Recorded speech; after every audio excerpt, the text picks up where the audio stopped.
bagaimana kabarnya hari ini? Miss harap teman-teman selalu dalam keadaan sehat walafiat ya.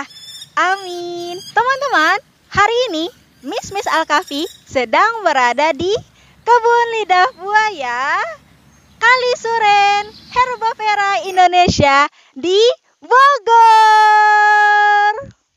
Masya Allah ya teman-teman, alhamdulillah. Sebelum kita lanjut, Miss akan bertanya kepada teman-teman, apakah teman-teman sebelumnya sudah mengenal tanaman lidah buaya ini? Nah ini teman-teman, ini merupakan tanaman lidah buaya. Di Kebun Lidah Buaya Kalisuren Bogor ini biasa memproduksi beberapa produk yang bisa kita nikmati, seperti ada makanan, minuman, dan juga hand sanitizer. Nah teman-teman, apakah teman-teman penasaran gimana sih Miss prosesnya, pembuatannya, cara bikinnya dari tanaman seperti ini bisa menjadi makanan, minuman, dan juga hand sanitizer? Pengen tahu? Baik teman-teman, maka kita lanjut. Selanjutnya, untuk mengetahuinya kita akan bertanya kepada pemilik Kebun Lidah Buaya Kalisuren Herbavera Indonesia ini. Semangat!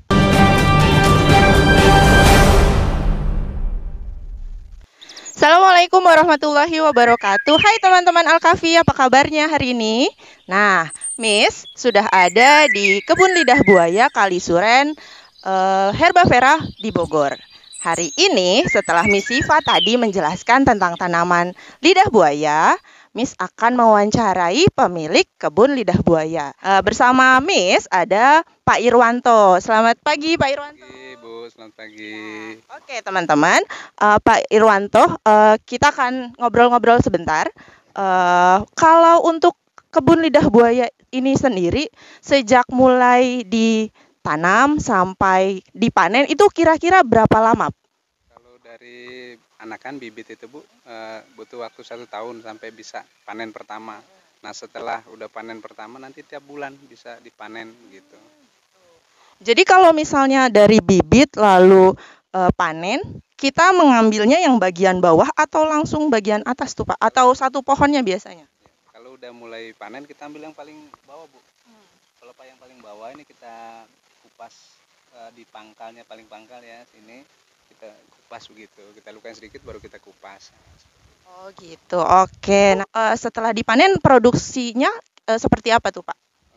Tergantung kita untuk apa ya, mungkin makanan atau minuman gitu. Nanti kita setelah dipanen semua kita angkut ke tempat produksi, kita bersihkan. Nah kita olah sesuai dengan kebutuhannya, mungkin makanan atau minuman kan beda-beda cara pengolahannya gitu.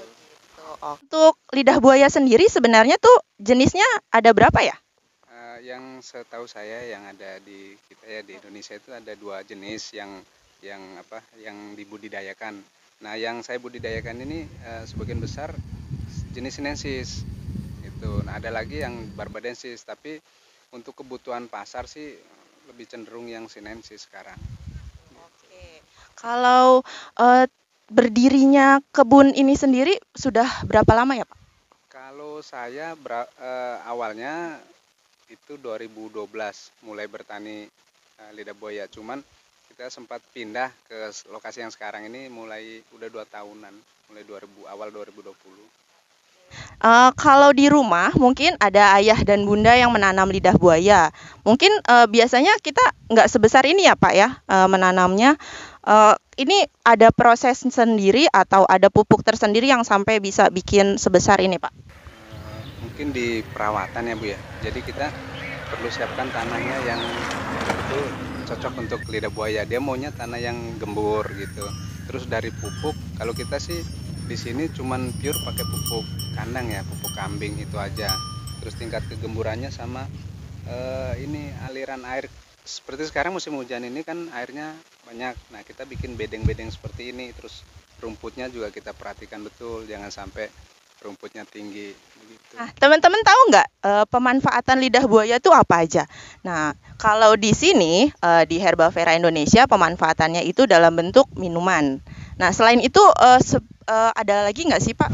Kita produknya ada beberapa sih, ada semacam gel, dia kayak permen gitu Bu. Itu terus kita ada produk teh juga, teh celup, terus ada kerupuk itu untuk makanannya, minumannya nata de aloe vera. Karena produksi makanan dan minuman ini mempekerjakan orang-orang di sekitar juga berarti. Iya betul Bu. Kalau yang khusus di kebun kita semuanya ada 5 orang. Kalau yang diproduksi itu ada sekitar 8 orang. Ya teman-teman, mungkin untuk wawancara dengan Pak Irwanto sampai sini dulu ya. Selanjutnya Pak Irwanto akan menunjukkan kepada kita bagaimana cara menanam lidah buaya yang baik. Nah, Pak Irwanto terima kasih. Yuk kita lanjut selanjutnya teman-teman.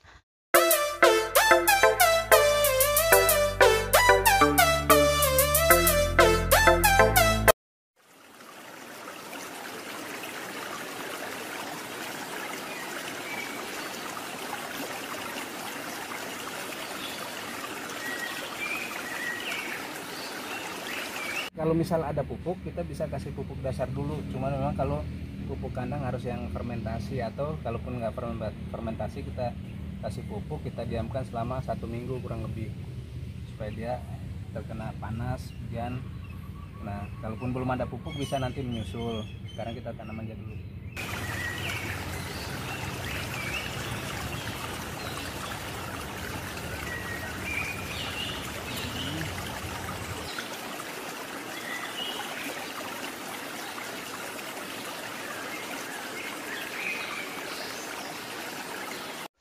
Dari bibit yang syukuran ini kemungkinan 1 tahun baru bisa sebesar yang ini, bisa dipanen. Oke Pak, kalau untuk biasanya kan kalau kita tanam tuh ada yang keluar-keluar gitu ya Pak ya?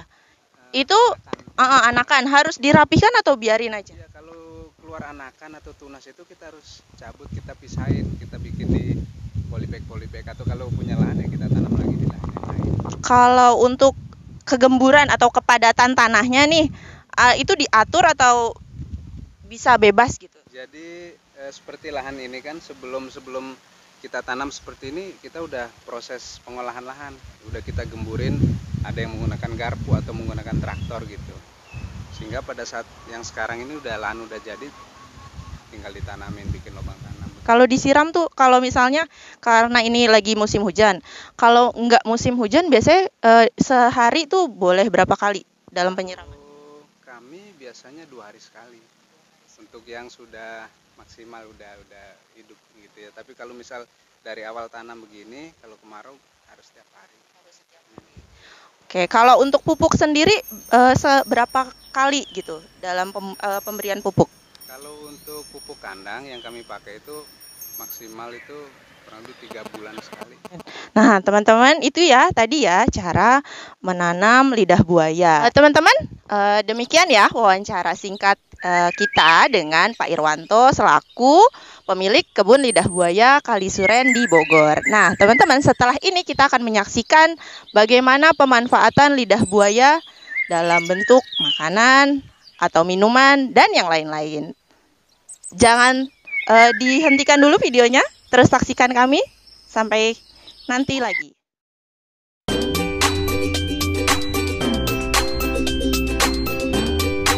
Siang Mujahid dan Mujahidah.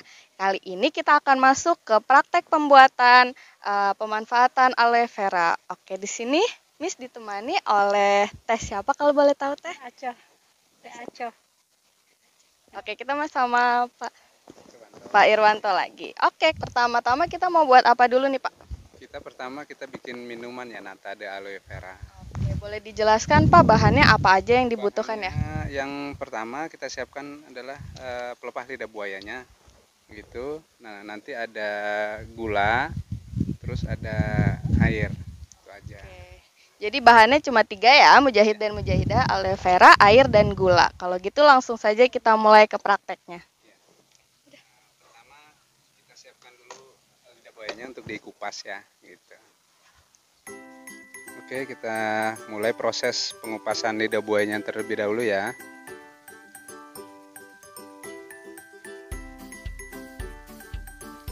lepas kulit yang hijau itu. Nah, jangan sampai tertinggal yang hijaunya, karena kalau misal masih tertinggal hijaunya itu, kulit luarnya itu akan terasa pahit.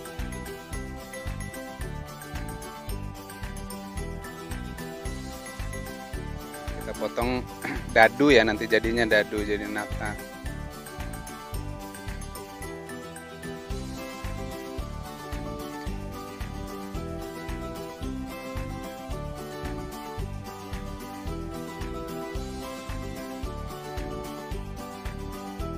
Nah, setelah ini proses selanjutnya kita cuci bersih untuk menghilangkan lendir.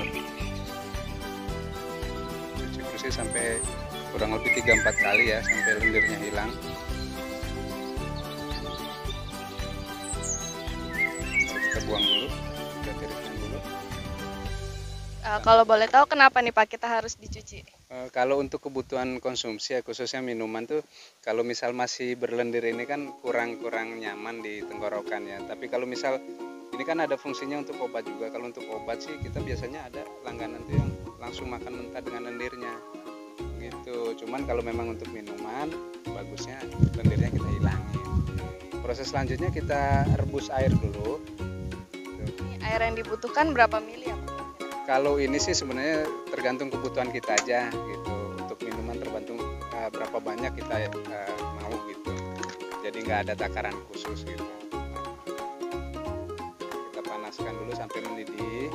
Nanti kalau sudah mendidih baru kita masukkan daging lidah buayanya ini. Kurang lebih durasinya 5 menit sampai 10 menit. Ini kelihatannya airnya udah mulai mendidih ya. Kita bisa masukkan lidah buayanya. Setelah mendidih dimasukkan ya mujahid dan mujahidah. Ya, kurang lebih 5 menit ya. 5 menit kita biarkan dulu. Sambil diaduk kan nih Pak? Nggak usah. Ini sepertinya udah 5 menit ya. 5 menit kita bisa angkat. Kita bisa tiriskan airnya, buang yang air rebusannya. Nah, tinggal kita sekarang bikin untuk air untuk nanti untuk dicampur dengan lidah buaya untuk bisa dikonsumsi. Kita siapkan gulanya secukupnya. Oke. Kita siapkan jeruk lemon untuk perasa segarnya nanti ya. Air yang mendidih kita tuangkan ke gelas. Sini. Biasanya pemanfaatannya di sini ada berapa rasa ya Pak? Kalau rasanya, kalau untuk yang kita ya, produk kita itu ada rasa jeruk, terus rasa anggur, jambu biji, jambu merah. Yang original juga ada, terus strawberry ada.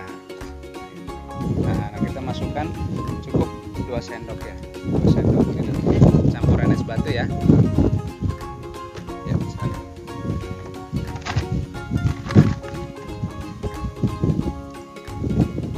Oke, mudah bukan teman-teman pembuatannya? Jadi teman-teman bisa praktekkan di rumah ya.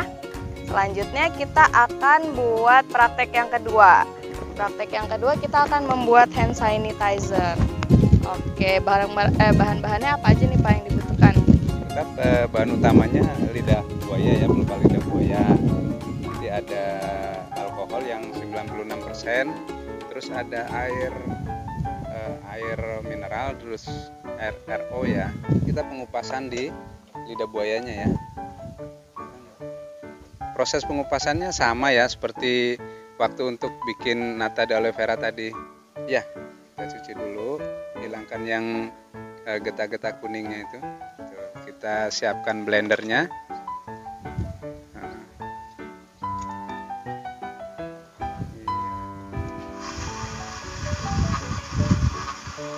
Ngapain lagi nih Pak? Setelah halus dari blender nanti kita saring.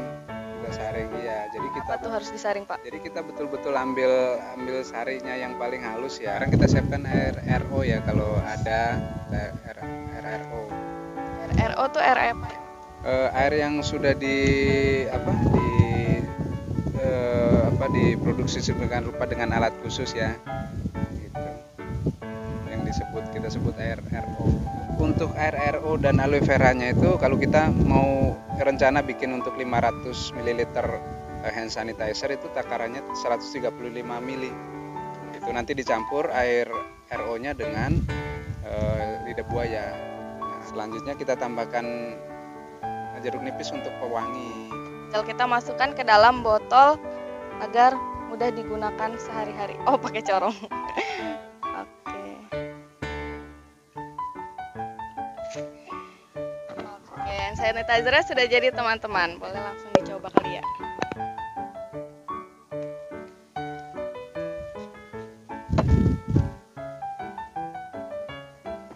Oke, hand sanitizer-nya wangi karena tadi sudah dicampurkan sama jeruk nipis ya Pak ya. Oke, mudah bukan teman-teman pembuatannya hari ini? Kalau begitu teman-teman sudah bisa mempraktekkan di rumah sendiri teman-teman, ya. tadi kita sudah mengikuti dari proses penanamannya, budidayanya, hingga pengolahan bahan lidah buaya itu tersendiri. Tadi sudah disebutkan lidah buaya bisa diolah menjadi, nah ini ada teh, kemudian ada minuman, ada juga hand sanitizer. Wah, Masya Allah ya, banyak sekali hasil olahan dari lidah buaya. Teman-teman bisa mencobanya di rumah ya teman-teman. Tadi sudah sangat jelas proses pembuatannya, bahkan bahan-bahannya juga mudah ditemukan. Nanti teman-teman bisa mencobanya di rumah. Gimana? Seru ya teman-teman ya. Nah, sekarang Miss Syifa akan mencoba hasil buatan dari lidah buaya tadi. Ini minumannya ya teman-teman. Pasti ini enak banget karena ini hasil dari kebunnya langsung. Bismillahirrahmanirrahim.